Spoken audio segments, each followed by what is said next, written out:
As a boy, I admired Humphrey Bogart in a big way. I coveted the Homburg and trench coat. I wanted to pack heat and smoke unfiltered cigarettes and give them long-legged dames in mink stoles the squinty-eyed once-over.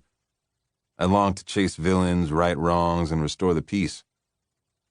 Upon surviving into manhood, I discovered the black and comedic irony that is every gumshoe's existential plight, the secret that dime novels and black-and-white movies always elide. Each clue our intrepid detective deciphers, each mystery he unravels, each crime he solves makes the world an unhappier place. I got smart and became a gangster instead. More money, more women, and better clothes. Much less in the way of mystery. As for the misery quotient, basically a wash.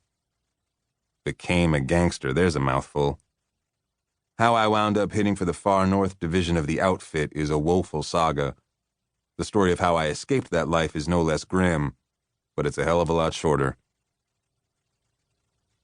The outfit flew me first class from Anchorage to Nome on a working vacation. Boss had wrapped his arm around my shoulder. "Isaiah," he said, "do me a favor, son. Take in the frozen vistas, photograph the northern lights, maybe crack a few heads. See you in a couple months." Perhaps not those exact words, but close. What he really meant was snoop around and make sure everything was copacetic behind the scenes. The gig didn't appeal to my sensibilities. Nome isn't a premier post by any means. In fact, the suits in Anchorage and Chicago treat the town like a mafia penal colony. Two types get sent to the deep freeze. Guys with specialist talent and ne'er-do-wells. We're talking malcontents, sadists, and screw-ups. No, I didn't relish the assignment, short-term or not. However, I understood my place. A polite request from the headman was no request at all. Upon landing, I reported to Vitale Knight, a local mob potentate in charge of tundra as far as the eye could see, a medium-built guy, angular from his hawkish nose and bony hands to his sharp knees, shiny, graying hair and tailored duds, a Sinatra wannabe.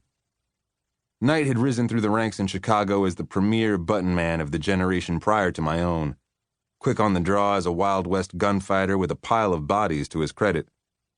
I witnessed him in action at the shooting range. Fast wasn't really an adequate description. The pistol seemed to teleport from its holster to his hand as he emptied a magazine through a bullseye the diameter of a nickel. A Man Without Compunction was the book on Vitale Knight. It's difficult to come by a higher compliment in the mob. Why the powers that be shipped him to Alaska presented a mystery. Rumors abounded. He'd whacked somebody without permission. He'd stolen the wrong captain's mistress. He'd looked funny at a boss. Could have been any of those trespasses. Or none. Lately, Knight handled various rackets between Nome and Prudhoe Bay. Drugs, guns, gambling, prostitution. Anything to improve the morale of lonely commercial fishermen and oil field roughnecks as they toiled in the land of the midnight sun. The outfit loved Alaska. Wide open shipping lanes, among the finest weed in North America, and a never-ending glut of petroleum money that eventually flowed into their pockets. Maintaining a successful Alaska operation was a matter of identifying men who could handle extremes of light and dark and perpetually savage weather. My task? Intimidate a few of Knight's underperforming subordinates so he didn't need to lower himself or muck around with hurt feelings. Family relationships are petty and complicated.